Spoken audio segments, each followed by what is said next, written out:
என்னங்க?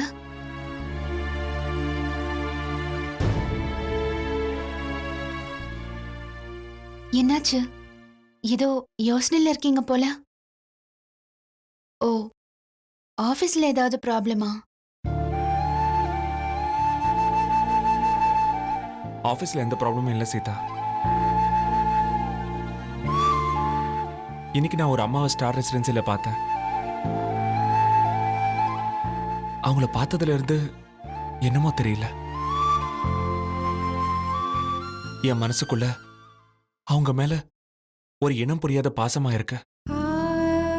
ரொம்ப நேரம் கூட இல்ல, ஒரு 3 நிமிஷம் தான் பேசிட்டு வந்திருப்பேன். அந்த அம்மாவோட முகம் என் கண்ணுக்குள்ள அப்படியே வந்து தங்கிருச்சு. என் என் கண்ணுல இருந்து அந்த முகம் மறையவே மாட்டேங்குது சீதா. அந்த அம்மா உங்கள ரொம்ப இம்ப்ரெஸ் பண்ணிட்டாங்க போல இருக்கு. சரி, அவங்க யாரு என்னன்னு எல்லாம் விசாரிச்சிட்டீங்களா? இல்ல சீதா, அதுக்குள்ள அம்மா சீக்கிரமா வான்னு கூப்பிட்டாங்க. டக்குன்னு உடனே வந்துட்டேன். சரி, நீங்க எதுக்கு ஸ்டார் ரெசிடென்சி போனீங்க?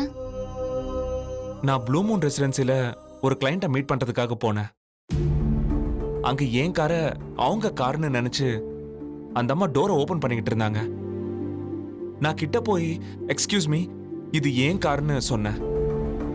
அங்கதான் அந்த அம்மாவை நான் பார்த்தேன். அந்த அம்மாவோட காரும் என் காரும் ஒரே மாதிரி இருந்துச்சு. பாவம், அந்த கன்ஃபியூஷன்ல தான் அந்த அம்மா என் காரோட டோர் ஓபன் பண்ணிட்டு இருந்தாங்க.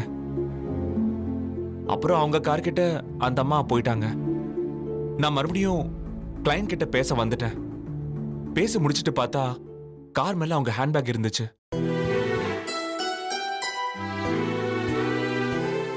அந்த ஹேண்ட்பேக் யாருதுன்னு எடுத்து பார்த்தேன். பேக்குள்ள ஸ்டார் ரெசிடென்சியோட ரூம் கீ இருந்துச்சு. அந்த அம்மா தான் ஹேண்ட்பேக்கை மறந்து வச்சுட்டு போயிட்டாங்கன்னு எனக்கு அப்பவே தெரிஞ்சிருச்சு.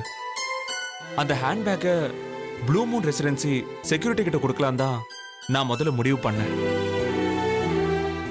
அதுக்கப்புறம் என்னவோ ஒரு உணர்வு, அந்த அம்மாவை நேர்ல போய் பார்த்து கொடுத்துடலான்னு முடிவு பண்ணிட்டேன். ரூம் கீ வேற இருந்துச்சா, பாவம் ரூமை திறக்க முடியாம அவதிப்படுவாங்களேன்னு தான் நானே நேரா ஸ்டார் ரெசிடென்சிக்கு போயிட்டேன். அங்க அந்த அம்மா என்னை பார்த்ததும் அவங்களுக்கு ஒரே சந்தோஷம். ரொம்ப அன்பா பேசினாங்க. காஃபியாவது சாப்பிட்டு போங்கன்னு என்னை ரொம்ப வற்புறுத்தினாங்க. நான் முடியாதுன்னு சொல்லிட்டு வந்துட்டேன். அவங்க முகம் எப்படி என் கண்ணுக்குள்ள பதிஞ்சிருக்கோ அதே மாதிரி அவங்க அன்பா பேசினது இன்னும் என் காதுக்குள்ள கேட்டுக்கிட்டே இருக்கு சீதா.